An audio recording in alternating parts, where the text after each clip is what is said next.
தெய்வீக திருக்கல்யாண ஹோம திரவியங்கள், பூஜை பொருட்கள் மற்றும் யாக சாமான்கள் வாங்க திருப்பதி பாலாஜி நாட்டு மருந்து ஹோம சாமான்கள் கடை, மயிலாப்பூர். Free delivery. கால் 9840537761. அறிவோம் ஆன்மீகம். வித்தியாசமான பிரசாதங்களை வழங்கும் ஆலயங்கள் என்னென்ன? திருப்பதி லட்டு, பழனி பஞ்சாமிர்தம் போல ஒவ்வொரு ஆலயத்திற்கும் பிரசாதங்கள் வேறுபடுகின்றன. அந்த வகையில் வித்தியாசமான பிரசாதங்கள் வழங்கும் ஆலயங்களை பார்க்கலாம். தஞ்சை பெருவுடையார் ஆலயம் பச்சை வாழைப்பழம். குடந்தை திருநாகேஸ்வரம் தேப்பெருமாநல்லூர் விஸ்வநாத சுவாமி ஆலயம் பழைய சோறு. ஆனைமலை மாசாணியம்மன் ஆலயம் பச்சிலை பிரசாதம். ராமநாதபுரம் மரவர் கரிசல் குளம் விஸ்வநாத சுவாமி ஆலயம் வில்வ இலை வில்வக்காய். திண்டுக்கல் தாடிக்கொம்பு சுந்தரராஜ பெருமாள் ஆலயம் லேகியம். செங்கல்பட்டு சிங்கப்பெருமாள் ஆலயம் மிளகு தோசை. ராமநாதபுரம் திருவாடானை ஆதிரத்னேஸ்வரர் ஆலயம் மண் உருண்டை. மேல்மலையனூர் அங்காளம்மன் சங்கரன் கோயில் சங்கரநயினார் கோயில். திருவேற்காடு கருமாரியம்மன் ஆலயம் புற்றுமண். மயிலாப்பூர் முண்டகக்கன்னியம்மன் ஆலயம் ஆடி மாதத்தில் வரட்டி சாம்பல். தஞ்சாவூர் வல்லம் ஏகௌரியம்மன் ஆலயம் எலுமிச்சை சாறு. திருப்புல்லானி ஆதி ஜெகநாத பெருமாள் ஆலயம் பாயாசம்.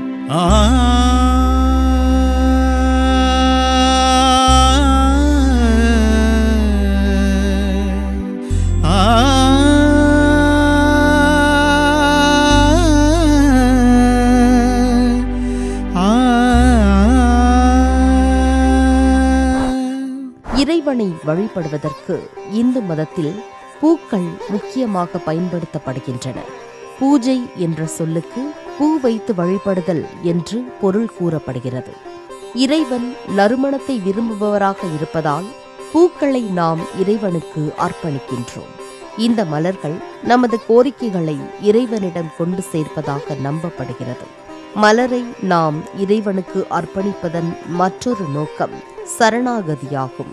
ஆம், மலர்கள் எப்படி வலிமையற்று இறைவன் பாதத்தில் சரணாகதி அடைகின்றதோ அதேபோல் நம் மனம் மலர்களைப் போல இறைவனிடம் சரணாகதி அடைய வேண்டும் என்பதை வலியுறுத்தவே மலர் வழிபாடு நடத்தப்படுவதாக சொல்லப்படுகிறது.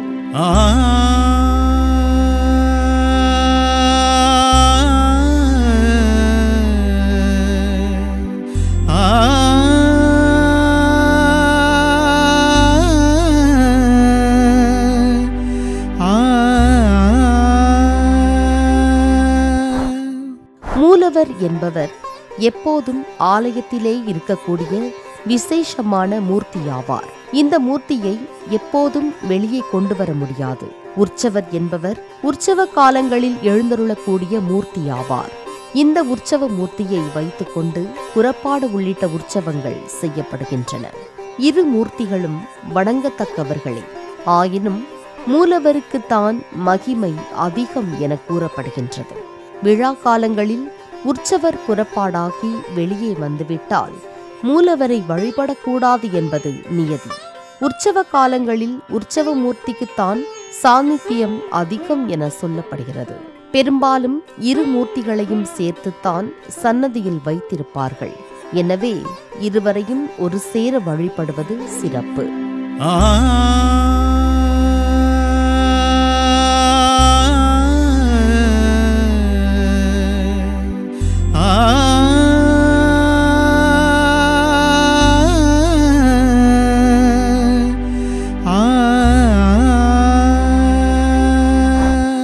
பொதுவாக தானியங்களை எரிப்பது தவறு என கூறப்படுகின்றது. யாகங்களில் ஹோமங்களில் தானியங்களை எரிப்பது அந்தந்த தேவதைகளுக்குரிய ஆகுதியாக சென்று சேர்ந்து விடுகின்றது. ஆனால் சனீஸ்வர பகவானுக்கு உரிய சமித்தான எள்ளை கொண்டு விளக்கு ஏற்றுவது என்பது தவறான செயலாக கருதப்படுகின்றது. எள்ளில் இருந்து பெறப்பட்ட நல்லெண்ணெயை கொண்டுதான் விளக்கேற்ற வேண்டும் என சாத்திரங்கள் கூறுகின்றன. சிவபெருமானின் தனித்துவ அடையாளங்களில் நெற்றிக்கண்ணும் ஒன்றாகும். இதன் காரணமாகத்தான் அவர் முக்கண்ணன் என அழைக்கப்படுகின்றார். அழிக்கும் கடவுளாக கருதப்படும் பரமசிவன் தனது மூன்றாவது கண்ணை திறக்கும் போது இந்த பிரபஞ்சம் மொத்தமும் பஸ்பமாகி மீண்டும் புதிய சகாப்தம் தொடங்கும் என நம்பப்படுகின்றது. மேலும் 3ஆம் கண் இவருடைய ஆன்மீக ஞானம் மற்றும் சக்தியை குறிப்பதாக கூறப்படுகின்றது. கற்றறிந்த யோகியாக அவரது அறிவை குறிக்கின்றது. பரமசிவனுக்கு பின்வந்த யோகிகளுக்கும் துறவிகளுக்கும் இந்த 3வது கண் என்பது யோக பாதைக்கான ஒரு உத்வேகமாகும். சிவபெருமானின் கழுத்தில் எப்போதும் பாம்பு ஒன்று 3 சுற்றுகளாக சுற்றப்பட்ட நிலையில் காட்சி தரும். இந்த 3 சுற்று என்பது கடந்த காலம், நிகழ்காலம் மற்றும் எதிர்காலம் ஆகிய 3 காலங்களை குறிப்பதாகும். சிவபெருமான் பிறப்பு மற்றும் இறப்பிற்கு அப்பாற்பட்டவர் என்பதை குறிக்கும் விதமாகவே பாம்பினை கழுத்தில் அணிந்து காட்சி தருவதாக சொல்லப்படுகின்றது. மேலும் இந்த பாம்பு குண்டலினி சக்தியையும் குறிக்கின்றது. நம்முள் உறங்கிக் கொண்டிருக்கும் குண்டலினி சக்தியை எழுப்பி தெய்வீக ஆற்றலை பெறுவது குறித்து உணர்த்தவே பாம்பு குறியீடாக உள்ளதாக சொல்லப்படுகிறது. புராணங்களின்படி காசியபர் மற்றும் கத்ரு ஆகியோரின் மகன்களாக ஆதிசேஷனும் வாசுகியும் சொல்லப்பட்டுள்ளது. ஆதிசேஷன் மகாவிஷ்ணுவிடம் சரணடைய, வாசுகி சிவபெருமானை நோக்கி தவமிருந்து அவரின் கழுத்தில் ஆபரணமானதாகவும் சொல்லப்படுகின்றது. வியாச மகரிஷியிடம் மகாபாரத கதையை எழுதுமாறு தேவர்கள் கேட்டுக்கொண்டனராம். இதனை ஏற்ற வேதவியாசர் தான் சொல்வதை புரிந்து கொண்டு எழுத பண்டிதரான ஒருவர் வேண்டும் என சிவபெருமானிடம் கூறி விநாயகரை எழுத அனுப்புமாறு கேட்டுக்கொண்டாராம். சிவபெருமான் சம்மதிக்க விநாயகரும் வியாசரின் வேண்டுகோளை ஏற்றுக்கொண்டாராம். ஆயினும் விநாயகர் ஓர் நிபந்தனை விதித்தாராம். எக்காரணத்தை கொண்டும் கதையை நிறுத்தாமல் கூற வேண்டும். அப்படி சொல்வதை நிறுத்தினால் நான் எழுதுவதை நிறுத்திவிட நேரிடும். அப்படி நிறுத்த பின்னர் நான் மீண்டும் எழுத மாட்டேன் என்றாராம். இதற்கு வியாசர் சம்மதித்து நான் சொல்லும் பாடலின் அர்த்தத்தை புரிந்து கொண்டு பின்னரே எழுத வேண்டும் என்றாராம். விநாயகரும் அதற்கு ஒப்புக்கொண்டு வியாசர் சொல்ல சொல்ல அதன் அர்த்தத்தை புரிந்து கொண்டு எழுதினாராம். அப்படி வேகமாக எழுதும் போது எழுத்தாணி உடைந்துவிட தான் போட்ட நிபந்தனையை தானே மீறக்கூடாது என எண்ணிய விநாயகர் தனது தந்தத்தை உடைத்து மகாபாரதத்தை எழுதி முடித்தாராம். இதனாலேயே ஒரு பக்கம் விநாயகருக்கு தந்தம் உடைந்துள்ளதாக கூறப்படுகின்றது.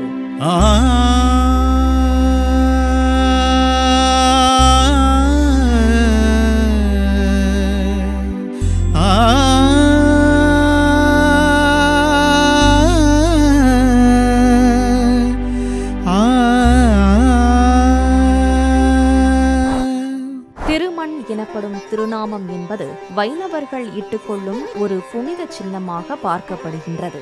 இதனை திருமண் காப்பு தரித்தல் என்பார்கள். வைணவத்தின் சாரம்சமாக பெருமாளின் திருவடிகளை சரணடைதலையே திருமண் எனப்படும் நாமம் உணர்த்துகின்றது. அதாவது இறைவனின் திருவடிகளாக 2 கோடுகளும் நடுவில் தாயாரை குறிக்கும் வண்ணம் குங்கும நிற சூரணமும் இடப்படுகின்றது. எப்படி உவர்மண் நம் உடையில் உள்ள அழுக்கை போக்குகின்றதோ அதேபோல் நமது உள்ளத்தின் அழுக்கை இந்த திருமண் தூய்மையாக்குகின்றது. நம் உடல் ஒரு நாள் மண்ணோடு மண்ணாகி போகும் என்பதனை உணர்த்தவும் திருமண் அணியப்படுகின்றது. திருநீறு என்பது சைவர்கள் இட்டுக்கொள்ளும் ஒரு புனித சின்னமாகும். திருநீரானது நல்ல அதிர்வுகளை ஏற்றுக்கொள்ளும் தன்மை வாய்ந்ததாக கருதப்படுகின்றது. மனித உடலில் நெற்றி என்பது மிக முக்கியமான பாகமாகும். அதன் வழியாக மிக அதிகமாக சக்தி வெளிப்படும். மேலும் சக்தியை உள்ளிழுக்கவும் செய்யும். இந்த வர்ம பகுதியில் சூரிய சக்திகளை இழுத்து நெற்றி வழியாக கடத்தும் வேலையை திருநீறு செவ்வனே செய்வதாக கூறப்படுகின்றது. மேலும் நாடாண்ட மன்னனாயிருந்தாலும் நாடற்ற நாடோடியாயிருந்தாலும் சரி, யாராக இருந்தாலும் ஓர் நாள் சாம்பலாகத்தான் போக போகிறோம் என்பதை உணர்த்தவும் விபூதி அணிகின்றோம்.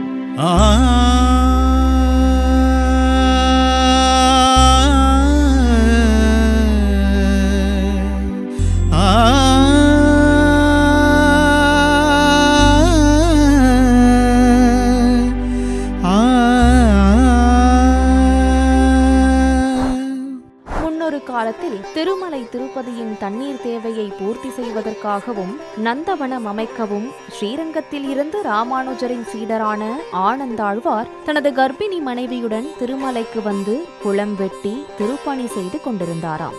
ஆனந்தாழ்வார் குளம் வெட்ட அந்த மண்ணை அவனது கர்ப்பிணி மனைவி மேட்டில் கொட்டி வந்தாராம். இதனை கண்ட சிறுவன் ஒருவன் தானும் உதவி புரிவதாக கூற சிறுவனாயிற்றே என ஆனந்தாழ்வார் மறுத்துவிட்டாராம். ஆனால் அச்சிறுவனோ ஆனந்தாழ்வார் மனைவியிடம் சென்று, நான் உங்களுக்கு உதவுகிறேன், நீங்கள் உங்கள் கணவரிடம் கூறாதீர்கள் என்றானாம். அப்பெண்ணும் சரி என்று அவனிடம் மண்கூடையை அளிக்க குளம் வெட்டும் பணி வேகமெடுத்ததாம்.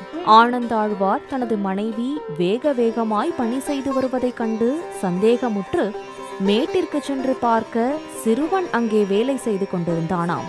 இதனை கண்டு கோபமுற்ற ஆனந்தாழ்வார் அச்சிறுவனை கடப்பாறையால் தாக்க தாடையில் இரத்தம் ஒழுகியபடி சிறுவன் ஓடிவிட்டானாம். தான் கோபத்தில் செய்த தவறான காரியத்தால் கவலையுற்ற ஆனந்தாழ்வார் அடுத்த நாள் கோவிலுக்கு சென்றபோது திருப்பதி ஏழுமலையான் தாடையில் இரத்தம் வழிய கண்டாராம். சிறுவனாய் வந்து தனக்கு உதவியது திருமால்தான் என உணர்ந்த ஆனந்தாழ்வார் தாடையில் வழிந்த இரத்தத்தை நிறுத்த பச்சை கற்பூரம் வைத்தாராம். அதன் பின்னர் தாடையில் வழிந்த இரத்தம் நின்றதாம். இதை நினைவுபடுத்தும் விதமாகவே இன்றும் பெருமாளுக்கு உதட்டின் கீழே தாடையில் பச்சை கற்பூரம் வைக்கும் வழக்கம் உள்ளது. மேலும் ஆனந்தாழ்வார் சிறுவனை தாக்கிய கடப்பாறை இன்றும் திருப்பதி ஆலயத்தின் பிரதான வாயிலின் வலது புறத்தில் உள்ளது குறிப்பிடத்தக்கது. ஆலயங்களில் ஆண்டுதோறும் பல உற்சவங்கள் நடைபெறுவது வழக்கம். அப்போது சுவாமி நீரில் மூழ்கும் வைபவத்தை ஆராட்டு என அழைப்பர். அதற்கு கோவிலுக்கு அருகிலேயே நீர்நிலை வேண்டும். ஆனால் அனைத்து ஊர்களிலும் ஆறு இருக்காது என்பதால் கோயிலுக்கு குளம் கட்டாயமானது.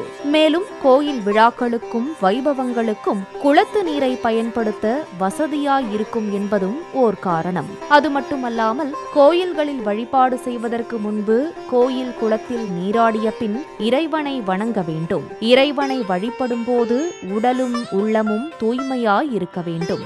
ஆகையால் தான் அனைத்து ஆலயங்களிலும் குளங்கள் அமைக்கப்பட்டன.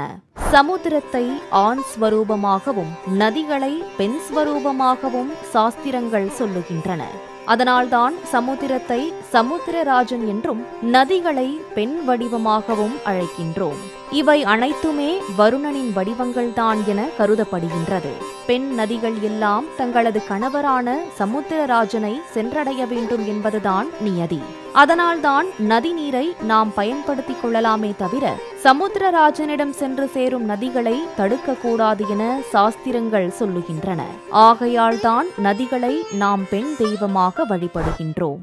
சிவபெருமானின் அருட்கொடை ருத்ராட்சம் முழுக்க நிறைந்து காணப்படுவதாக சாஸ்திரங்கள் சொல்லுகின்றன.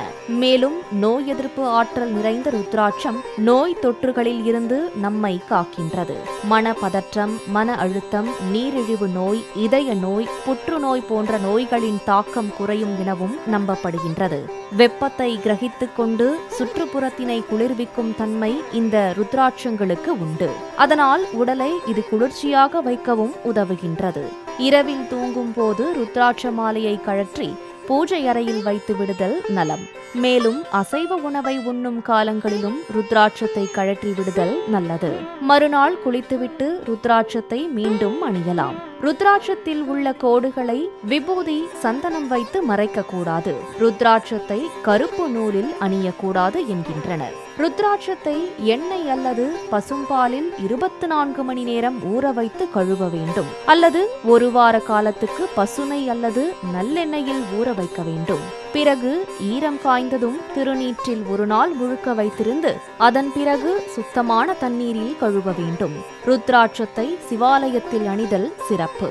அல்லது பெற்றோர்களிடம் கொடுத்து அணிதல் மிகவும் நன்மை பயக்கும்.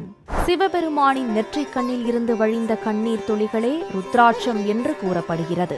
இந்த ருத்ராட்சத்தை சிவனடியார்கள் மற்றும் சிவபக்தர்கள் தங்கள் கழுத்தில் அணிந்து கொள்கின்றனர். ஒரு முக ருத்ராட்சத்தை அணிந்தால் ஜாதகத்தில் சூரியனால் ஏற்பட்ட பாதகங்கள் நீங்கும்.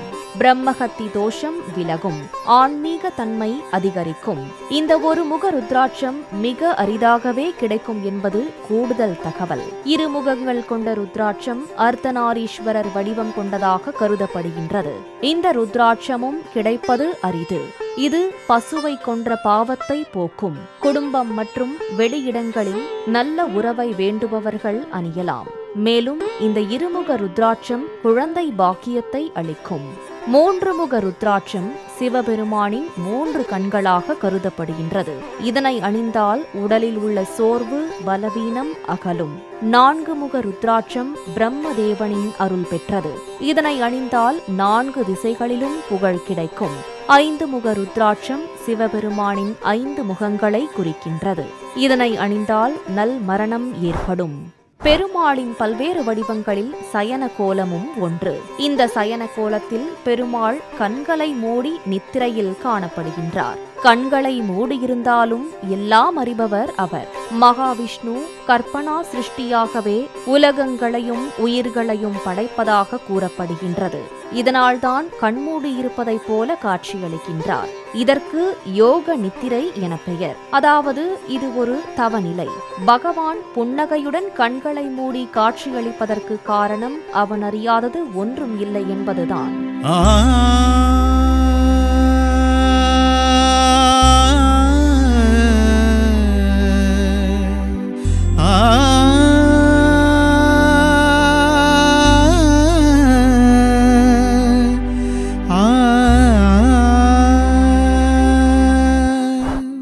பகவான் மகாவிஷ்ணு ஜலசயனம், தலசயனம், புஜங்கசயனம், உத்தானசயனம், வீரசயனம், போகசயனம், தர்ப்பசயனம், பத்ரசயனம், மாணிக்கசயனம் ஆகிய 9 சயன கோலங்களில் பக்தர்களுக்கு அருள் பாலிக்கிறார்.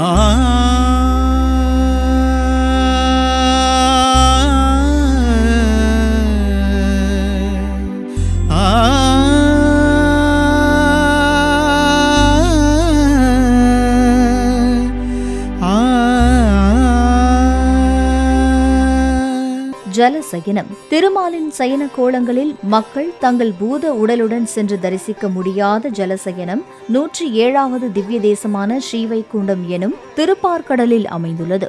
இது மிகவும் சிறப்பு வாய்ந்ததாக கூறப்படுகிறது. தலசயனம் 63வது திவ்ய தேசமான மாமல்லபுரம் எனும் தலத்தில் அமைந்துள்ளது.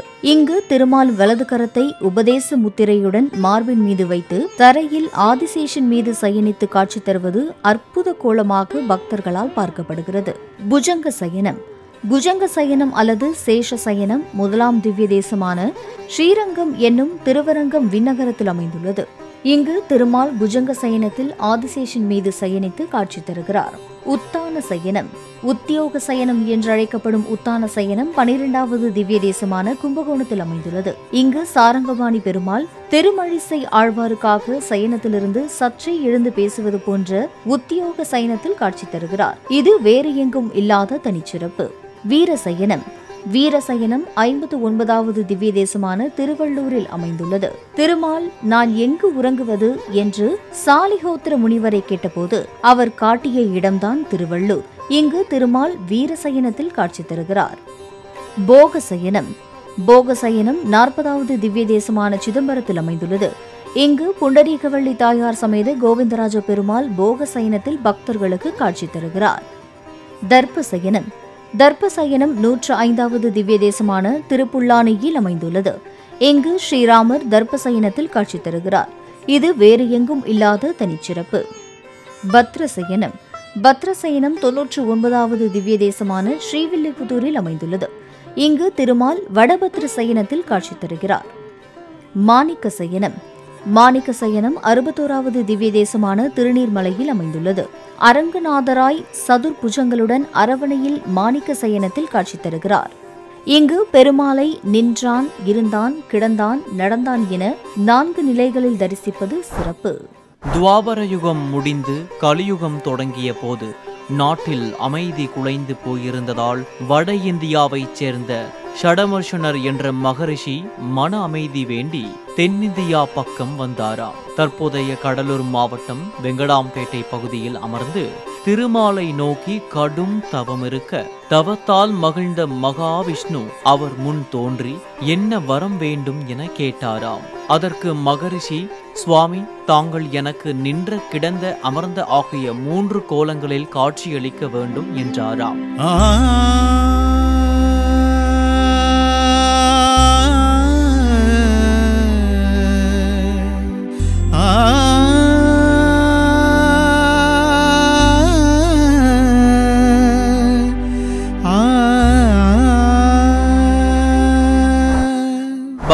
கிருஷ்ணர் தனது மேனியில் எண்ணற்ற ஆபரணங்கள் அணிந்திருந்தாலும் அவற்றையெல்லாம் விட அவரது அழகுக்கு அழகு சேர்ப்பது போல அமைந்திருப்பது அவர் சூடியிருக்கும் மயிலிறகு என்றால் அது மிக இல்லை. கிருஷ்ணர் ஆயர்பாடியில் இருந்த குழந்தை பருவத்தில் அவரது ராஜலட்சணம் பொருந்திய முகம் அனைவரையும் வசீகரித்தது. சிறு வயது ஆயர்குல சிறுவர்களுக்கு கிருஷ்ணர் ஒரு தலைவனை போல விளங்கி வந்தார்.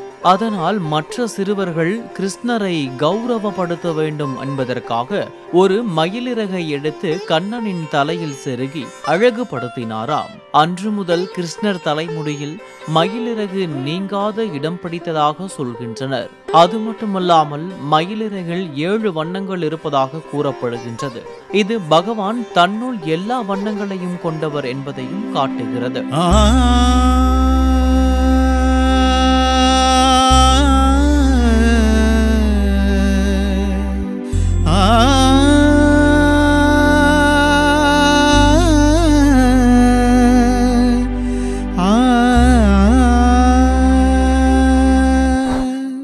மதுரை மாவட்டம் எம் சுபுலாபுரம் அருகில் உள்ள சிலார்பட்டி என்னும் கிராமத்தில்தான் இந்த அதிசய கோயில் உள்ளது. இந்த ஆலயம் காலதேவி என்னும் தேவதைக்கு அர்ப்பணிக்கப்பட்ட ஆலயமாகும். புராணங்களில் வரும் காலராத்திரியை தான் இங்கு காலதேவியாக வணங்குகின்றனர். கோவிலின் கோபுரத்தில் நேரமே உலகம் என பொறிக்கப்பட்டுள்ளது. இந்த காலதேவியால் தான் 7 உலகங்களும் இயங்குவதாக கூறப்படுகின்றது. நேரத்தின் அதிபதியான காலதேவியால் ஒருவரது கெட்ட நேரத்தை கூட நல்ல நேரமாக மாற்ற முடியும் என்பதே இக்கோயிலின் தத்துவம். சூரிய அஸ்தமனத்திற்கு பிறகு நடை திறக்கப்பட்டு சூரிய உதயத்திற்கு முன் நடை சாத்தப்படுகின்றது. இப்படி இரவு முழுவதும் திறந்திருக்கும் ஒரே ஆலயம் உலகிலேயே இது ஒன்றுதான் எனவும் கூறப்படுகின்றது. பௌர்ணமி, அமாவாசை நாட்கள் காலதேவிக்கு உகந்த நாட்களாக கருதப்படுகின்றது. படைத்தல், காத்தல், அழித்தல் என அனைத்து செயல்களையும் வழிநடத்துபவர் துர்க்கையம்மன் ஆவார். அவரது கைகளில் உள்ள ஆயுதங்கள் ஒவ்வொன்றும் ஒவ்வொன்றை குறிக்கின்றது. சங்கு அண்ட சராசரத்தின் ஆணி வேரான ஓம் என்னும் ஒளியை குறிக்கின்றது. வில், அம்பு ஆற்றலை குறிக்கின்றன. இடியேறு திட்டத்தை குறிக்கின்றது. பாதி மலர்ந்த தாமரை உலகிலுள்ள சுக துக்கங்களுக்கு மத்தியில் மனம் ஆன்மீகத்தை நாட வேண்டும் என்பதை குறிக்கின்றது. வாள் அறிவை குறிக்கின்றது. சுதர்சன சக்கரம் உலகம் துர்க்கையின் கட்டுப்பாட்டில் உள்ளதை குறிக்கின்றது. திரிசூலம் சமத்துவம், தாமசம், ராட்சதம் ஆகிய 3 குணங்களை குறிக்கின்றன. ஈட்டி சக்தியை குறிக்கின்றது. கோடாரி அழிக்கும் ஆற்றலை குறிக்கின்றது. அபய முத்திரை அனைத்து ஜீவராசிகளையும் காப்பதை குறிக்கின்றது. உலகத்திற்கே படியளக்கும் சிவபெருமான் ஏன் பிச்சை கேட்க வேண்டும் என சந்தேகம் எழலாம் மனதில். அவர் நம்மிடம் பொன்னையோ பொருளையோ பிச்சையாக கேட்கவில்லை. அவர் கேட்பதெல்லாம் நம்மிடம் உள்ள நாம் என்ற ஆணவத்தை பிச்சையாக பெற்று நம்மை சுத்தப்படுத்தவே அவர் பிச்சாடனர் என்னும் அவதாரம் கொண்டு அருள்பாலிக்கிறார். இனி சிவாலயங்களில் பிச்சாடனரை தரிசித்தால் நமது ஆணவத்தை அவரது காலடியில் வைத்துவிட்டு சரணாகதி அடைந்தால் வாழ்வு சிறக்கும். சிங்கம் வலிமைக்கும் தலைமை பொறுப்பிற்கும் சின்னமாக விளங்குகின்றது. எதிரிகளை தாக்கி அழிக்கின்றது. அம்பாலும் தீய சக்திகளை தாக்கி அழிப்பவள் என்பதை சிம்ம வாகனம் குறிக்கின்றது. மேலும் சிங்கம் 12 ஆண்டுகளுக்கு ஒரு முறைதான் தனது இணையுடன் சேர்ந்து குட்டி போடுமாம். அதனால்தான் அது வலிமையில் சிறந்து விளங்குவதாக கூறப்படுகின்றது. மனிதர்களும் சிங்கத்தை போல பிரம்மச்சரியத்தை கடைபிடிக்க வேண்டும் என்பதையும் இது உணர்த்துகிறது. ராமஜெயத்தினை பக்தியுடன் எழுதி வந்தால் செல்வம் பெருகும், கடன் தொல்லை தீரும், உத்தியோகம், வியாபாரம் மற்றும் தொழில் முன்னேற்றம் ஏற்படும், பணப்பிரச்சனை நீங்கும், திருமண தடை நீங்கும், குழந்தை பாக்கியம் ஏற்படும், நோய்கள் விலகும், மன நிம்மதி ஏற்படும், குடும்ப ஒற்றுமை ஏற்படும், கண் திருஷ்டி நீங்கும், தம்பதி அந்யோன்யம் உண்டாகும், சனி தோஷம், தசாபுத்தி தோஷம், நவகிரக தோஷம் ஆகியவை நீங்கும், வழக்கில் வெற்றி உண்டாகும், எதிரி தொல்லைகள் விலகும், கல்வியில் தேர்ச்சி உண்டாகும், ஞாபக சக்தி ஏற்படும், மனபயம் விலகும், லட்சுமி கடாட்சம் ஏற்படும், ஐஸ்வர்யம், வீடு, வாகனம், ஆபரணங்கள் சேரும். தீர்க்க சுமங்கலி தன்மை உண்டாகும். எதிலும் வெற்றி உண்டாகும். இவை அனைத்தும் அனுமனை துதித்து ஸ்ரீராம ஜெயம் எழுதுவதால் உண்டாகும் நன்மைகளாக கூறப்படுகின்றன. நாம் இறந்த பிறகு எஞ்சியிருப்பது சாம்பல் என்ற புனிதமான விபூதி மட்டுமே. இந்த சாம்பல் தூய்மையை குறிக்கின்றது. இந்த சாம்பல் உணர்ச்சிகள், காமம், பேராசை மற்றும் பயம் போன்ற பூலோக தொடர்புகளுக்கு அப்பாற்பட்டது. சிவன் எப்போதும் ஆடம்பர அலங்காரங்கள் ஏதுமின்றி எளிமையான தோற்றத்திலேயே காட்சியளிப்பார். சிவபெருமான் தன் உடல் முழுவதும் சாம்பலை பூசிக்கொள்வது இறந்தவர்களின் தூய்மையை பறைசாற்றும் நோக்கமே என சொல்லப்படுகின்றது. அது மட்டுமல்லாமல் புராணப்படி சிவனின் மனைவியாகிய சதி தேவி சாம்பலாகி போக தனது மனைவியின் இழப்பை தாங்க முடியாத சிவபெருமான் அவர் எப்போதும் தன்னுடனேயே இருக்க வேண்டுமென தனது உடல் முழுக்க தன் மனைவியின் சாம்பலை பூசிக்கொண்டதாகவும் கூறப்படுகின்றது. விநாயக பெருமான் அனைவராலும் போற்றப்படும் முழு முதற் கடவுளாவார். யானை முகமும் பானை வயிற்றையும் கொண்டவர் பிள்ளையார். இந்த அண்டங்கள் அனைத்து பொருள்களையும் தம்முள் ஒழுங்கவும் உண்டாகவும் இடந்தந்து இருக்கின்றன. ஆனால் இந்த அண்டங்கள் அனைத்தையும் விநாயகர் தம்முள் அடங்கியிருக்கும்படி அருளியுள்ளார். அனைத்து உலகங்களும் உயிர்களும் அவரது வயிற்றுக்குள் அடங்கியிருப்பதால் தான் எப்போதும் பானை வயிறாக விநாயக பெருமான் காட்சியளிப்பதாக சொல்லப்படுகின்றது.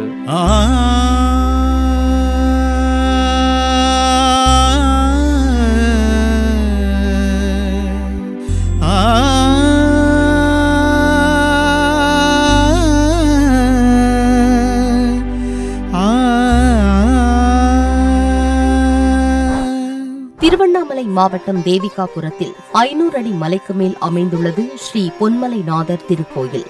1000 வருடங்கள் பழமையான இந்த ஆலயம் சோழர்கள் கட்டியதாக கூறப்படுகிறது. முன்னொரு காலத்தில் இருளன் என்பவர் மண்ணை தோண்டிய போது அவருடைய கோடரி பூமிக்குள் இருந்த சிவலிங்கத்தின் மீது பட்டதாம். இதனை கண்ட இருளன் சிவலிங்கத்தை எடுத்து மலையிலை வைத்து பூஜிக்க தொடங்கினாராம். கோடரி பட்டதால் லிங்கத்தின் மீது ரத்தம் வழிய வெந்நீரை கொண்டு அபிஷேகம் செய்ய ரத்தம் நின்றதாம். இதனாலேயே வெந்நீர் அபிஷேகம் இன்றும் தொடர்கின்றது. இந்த அபிஷேக நீரை பருகினால் தீராத நோய்கள் தீர்வதாகவும் சொல்லப்படுகிறது.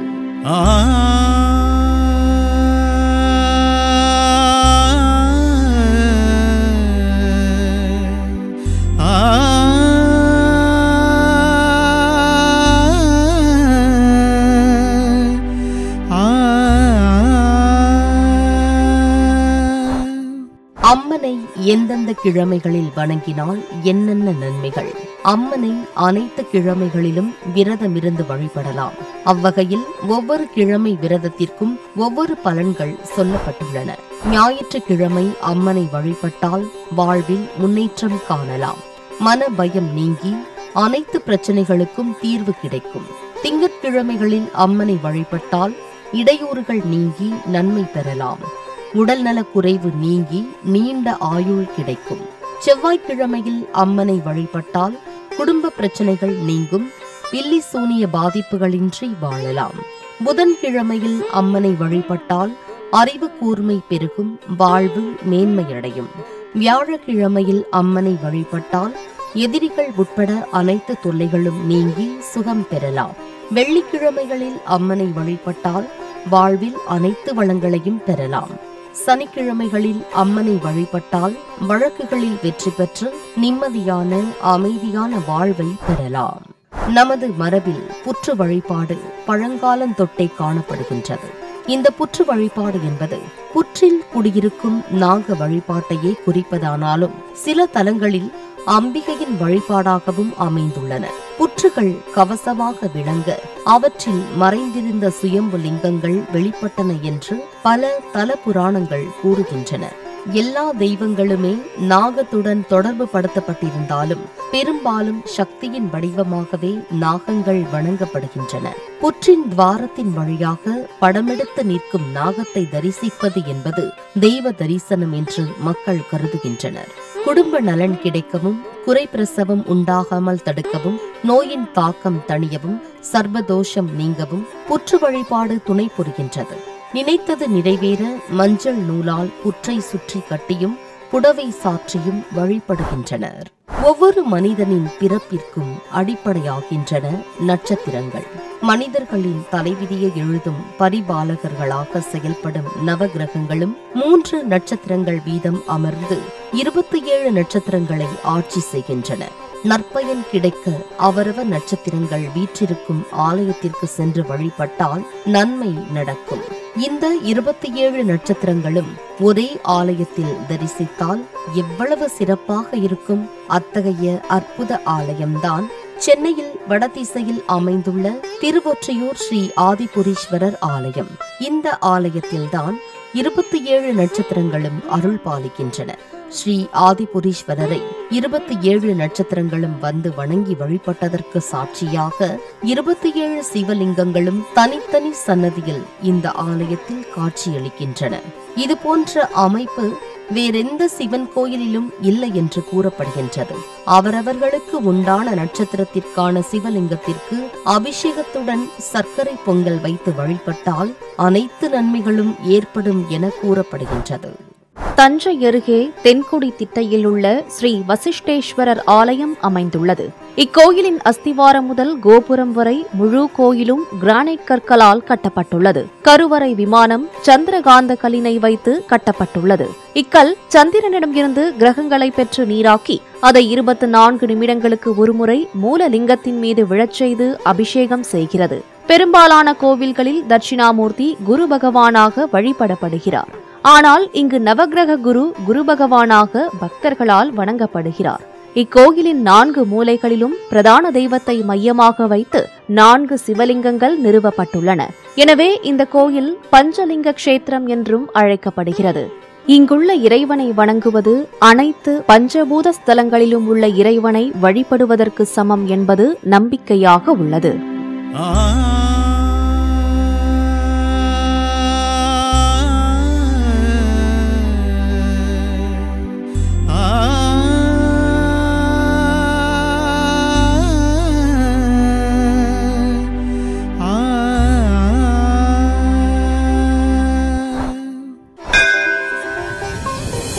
அறிவோம் ஆன்மீகம். தெய்வீக திருக்கல்யாண ஹோம திரவியங்கள், பூஜை பொருட்கள் மற்றும் யாக சாமான்கள் வாங்க திருப்பதி பாலாஜி நாட்டு மருந்து ஹோம சாமான்கள் கடை, மயிலாப்பூர். Free delivery. கால் 9840537761.